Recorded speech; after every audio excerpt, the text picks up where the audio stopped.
नमस्कार. माझ्या चॅनलवरती तुम्हा सर्वांचं स्वागत आहे. तर चला आपण निफ्टी आणि बँक निफ्टीचं वीकली ॲनालिसिस करू. नेक्स्ट वीकमध्ये आपल्याला मार्केटमध्ये काय मोमेंटम भेटू शकतो किंवा कोणत्या साईडला मार्केट जाऊ शकतं. तर चला निफ्टीपासून सुरुवात करूया. निफ्टीची जर वीकली कॅन्डल तुम्ही जर पाहिली, तर आपल्याला एक बुलिश फॉर्मेशन कन्फर्मेशन भेटलेलं आहे. निफ्टीनी लास्ट टाइम जो वीकली सपोर्ट बनवला होता त्या सपोर्ट पासून मार्केट रिटर्न वरती चाललेलं आहे. मार्केटनी लास्ट टाइम इथं निघलं, इथं एक हॉल्ट केला. ह्या हॉल्ट कॅन्डल जवळ वरती निघलं हॉल्ट कॅन्डल पासून, तिथून परत हॉल्ट कॅन्डल एक रिटेस्ट केला, म्हणजे इथं लो जो आहे तो वरच्या साईडला शिफ्ट झालेला आहे आणि मार्केट वरच्या साईडला येऊन क्लोज झालेलं आहे. तर याच्यावरून असा अंदाज येतो की मार्केटमध्ये अप ट्रेंड हा एस्टॅब्लिश झालेला आहे. तर अजून छोट्या टाइम फ्रेमवर जर पाहिलं तर आपल्याला कुठं कुठं निफ्टीमध्ये रेजिस्टन्स भेटू शकतात. तर चला आपण डेली चार्टवर एकदा पाहूया. डेली चार्टवर मार्केटनी काल एक निगेटिव्ह फॉर्मेशन केलं. 4 ते 5 दिवस मार्केट कुठेही गेलं नाही. मार्केट खाली आलं आणि जो आपला लास्ट सपोर्ट एरिया होता त्या सपोर्ट एरियाच्या जवळून आपल्याला एक रिव्हर्सल पाहायला भेटलं. ही जी स्ट्रॉंग बुलिश कॅन्डल झालेली आहे, तर नेक्स्ट कॅन्डल आपल्याला कुठपर्यंत भेटू शकते, नेक्स्ट वीक मध्ये कुठं काम होऊ शकतं. तर चला आपण आता एक्झिक्युशन टाइम फ्रेमवर येऊया. जर आता इथं पाहिलं तर मार्केटमध्ये एक काल खूप मोठी मूव्ह आली. ह्या मूव्ह नंतर हा आपल्याकडे एक रेजिस्टन्स एरिया आहे.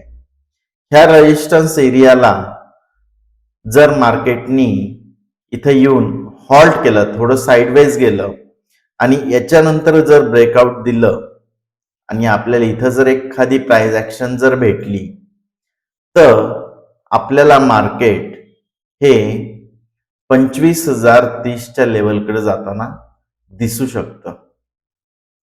म्हणजे नेक्स्ट वीक मध्ये जर आपल्याला 850च्या वरती मार्केट जर निघलं तर 25,030 पर्यंत मार्केट आपल्याला जाताना इथून दिसू शकतं. त्याच्यासाठी काय प्लॅन असू शकतो आपला प्लॅन असा राहील की जर मार्केटनी इथं आलं, थोडा टाइम स्पेंड केला आणि त्याच्यानंतर हा रेजिस्टन्स जर ब्रेक केला एक स्ट्रॉंग कॅन्डलनी, हा रेजिस्टन्स आहे 24,858चा, 24,858चा रेजिस्टन्स आहे. हा जर क्रॉस केला तर आपल्याला नेक्स्ट मूव्ह मार्केटमध्ये बुलिश साईड चांगली भेटू शकते. आता मार्केट निगेटिव्ह होऊ शकतं का इथून, तर मार्केटला जर निगेटिव्ह व्हायचं असेल तर ह्या लेवलला येऊन जर मार्केटने इथं काही निगेटिव्ह प्राइस ऍक्शन बनवली तर आपण एक स्काल्प ट्रेड घेऊ शकतो. कारण स्काल्प ट्रेड का, तर मार्केटचा हा ट्रेंड जो आहे हा अप ट्रेंड आहे. अप ट्रेंड मध्ये आपण जर सेलिंग केली तर आपले स्टॉप लॉस हिट होण्याचे चान्सेस जास्त असतात. कारण सगळे म्हणतात आणि सगळे त्या गोष्टीला फॉलो करतात. ती गोष्ट कोणती, तर ट्रेंड इज युअर फ्रेंड. मग आपला ट्रेंड काय आहे, आपला ट्रेंड आहे अप ट्रेंड. मग अप ट्रेंडला आपल्याला जर फॉलो करायचं असेल तर आपल्या रेजिस्टन्सवर प्राइस कशी रिॲक्ट करते आणि त्या रिॲक्शनवरून जर आपल्याला पॉझिटिव्ह साईडला जर ब्रेकआउट जर भेटत असेल हॉल्ट करून, तर आपण पॉझिटिव्ह साईडलाच ट्रेड प्लॅन केली पाहिजे. जर तुम्ही एक्सपिरियन्स ट्रेडर जर असताल, थोडंफार तुम्हाला शेअर मार्केटमध्ये प्राइस ऍक्शन ही कळतीये आणि तुम्ही तुमचा स्टॉप लॉस ट्रेल करू शकता, तर तुम्हाला इथे एक निगेटिव्ह ट्रेड सुद्धा भेटू शकते, पण ती खूप जास्त असं खालपर्यंत भेटल याची अपेक्षा न करता तुम्ही छोट्या पॉइंटसाठी ट्रेंडच्या अगेन्स्ट काम करू शकता. पण माझं तर म्हणणं असंच राहील, ट्रेंड अप आहे, त्याच्यामुळं जे काही रेजिस्टन्स लेवल्स आपल्याला भेटतात आहे, त्या रेजिस्टन्स लेवलला तुम्हाला रिॲक्शन काय भेटते, ती रेजिस्टन्स क्रॉस होतोय किंवा नाही होते, त्याच्यावर तुम्ही ट्रेड प्लॅन करा. तर इथं माझं प्लॅनिंग काय राहील, की माझं प्लॅनिंग असं राहील की ही जे 15 मिनिटाच्या कॅन्डलवर इथं जो रेजिस्टन्स बनलेला आहे लास्ट वीक मध्ये, लास्ट एक्सपायरीला इथून फास्ट एक फॉल आला होता, तर हा फॉल लास्ट स्विंगच्या खाली गेलेला आहे. म्हणजे काय, जर इथून आपल्याला रिॲक्शन जर भेटली, निगेटिव्ह रिॲक्शन जर भेटली, तर तुम्हाला एक निगेटिव्ह ट्रेड सुद्धा भेटू शकते. अदरवाईज हा जर रेजिस्टन्स क्रॉस करून वरच्या साईडला जर मार्केट गेलं, तर तुम्हाला वरच्या साईडला 25,030 पर्यंत तुम्हाला एक ट्रेड प्लॅन करता येऊ शकते. म्हणजे नेक्स्ट लेवल काय राहील, 25,000 ची आपल्याला नेक्स्ट लेवल राहील निफ्टीमध्ये प्लॅन करण्यासाठी. तर चला आता बँक निफ्टी काय म्हणते आपण ते एकदा पाहून. बँक निफ्टी जर तुम्ही पाहिली, तर बँक निफ्टीमध्ये आपण ऑल टाइम हायकडे जाताना आपल्याला मार्केट दिसतंय. जो ऑल टाइम हाय होता मार्केटचा, त्या हायला आपण टेस्ट करून त्याच्या वरती जाऊ शकतो किंवा खाली येऊ शकतो. तर आपल्याला नेक्स्ट ट्रेड प्लॅन जी करायची, तर आपण ती कशी करणार इथं. आता निफ्टीमध्ये, बँक निफ्टीमध्ये सुद्धा लास्ट वीक मध्ये एक डोजी कॅन्डल बनली होती. डोजी कॅन्डलच्या जवळ येऊन मार्केटने एक रिव्हर्सल दिला. इथं थोडं मार्केट निगेटिव्ह झालं होतं, पण मार्केटमध्ये ट्रेंड पॉझिटिव्ह असल्यामुळं बायर्सनी परत एकदा मार्केट वरती नेलं. म्हणजे कम्प्लिटली निफ्टी आणि बँक निफ्टी हे दोन्हीही सिंक मध्ये चालताना आपल्याला दिसू राहिले.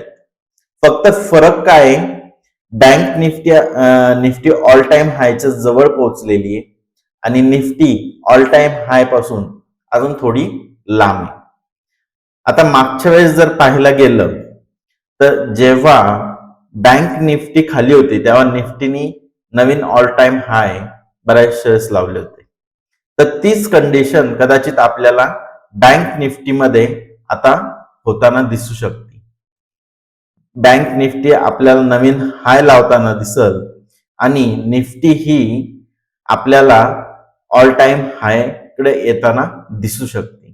तर चला आता आपण ट्रेंड पण आपल्याला कळालेला आहे, पॉझिटिव्ह ट्रेंड झालेला आहे. पॉझिटिव्ह ट्रेंड मध्ये आपल्याला नेक्स्ट वीक साठी कुठपर्यंत ट्रेड प्लॅन करता येऊ शकते याचा आपण एक अंदाज घेऊ. जर आपण छोट्या टाइम फ्रेमवर आलं, तर आपल्याला इथं एक रेजिस्टन्स मार्क केलेला आहे मी.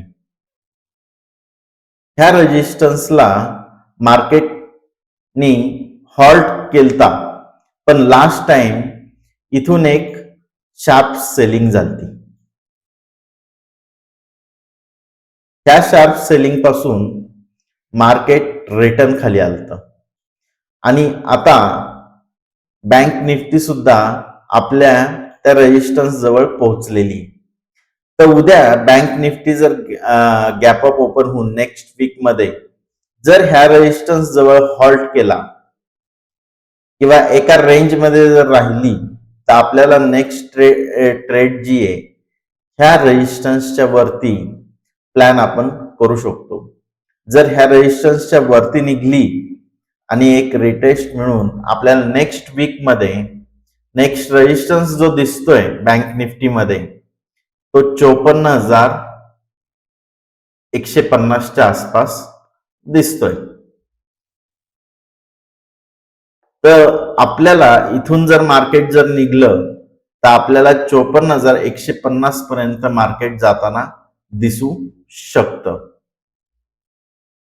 तर बँक निफ्टीमध्ये सिंपल प्लॅनिंग राहील. ह्या रेजिस्टन्स एरियामध्ये आपल्याला जर निगेटिव्ह काही दिसलं तर मार्केट थोडंफार खाली येऊ शकतं, पण खूप काही खाली येईल अशी अपेक्षा न धरता जरी तुम्हाला खालच्या साईडला ट्रेड जर भेटली तरीही स्टॉप लॉस जो आहे तुमचा तो तुम्हाला खूप जवळ ठेवावा लागेल. आणि जर मार्केट रिव्हर्सल होत असेल तर टाईट स्टॉप लॉस ठेवून तुम्हाला मार्केटमधून बाहेर पडावं लागेल आणि ट्रेंडच्या बरोबर परत एकदा काम करावं लागेल. तर नेक्स्ट जी मूव राहील आपल्याला, इथून जर वरती मार्केट गेलं आणि आपल्या रेजिस्टन्स पर्यंत आपलं टार्गेट राहील, इथं आपल्याला प्राइस ऍक्शन भेटल्यानंतर आपण 54,200च्या लेव्हल पर्यंत मार्केट येताना पाहू शकतो. तर तुम्हाला हा अनालिसिस कसा वाटला हे कमेंट करून नक्की सांगा. चॅनलला सबस्क्राईब करा आणि एक व्हिडिओला माझ्यासाठी लाईक द्या. मी तुमच्यासाठी रोज नवीन नवीन छान छान व्हिडिओ घेऊन येणार आहोत. मी काय अनालिसिस करतो, मी कुठं रेजिस्टन्स पाहतो आणि हे रेजिस्टन्स मी कसे काढतो हे येणाऱ्या वेळेत तुम्हाला व्हिडिओच्या मार्फत मी शिकवणारही आहे. तर त्याच्यामुळं चॅनलला लाईक करा, सबस्क्राईब करा. धन्यवाद.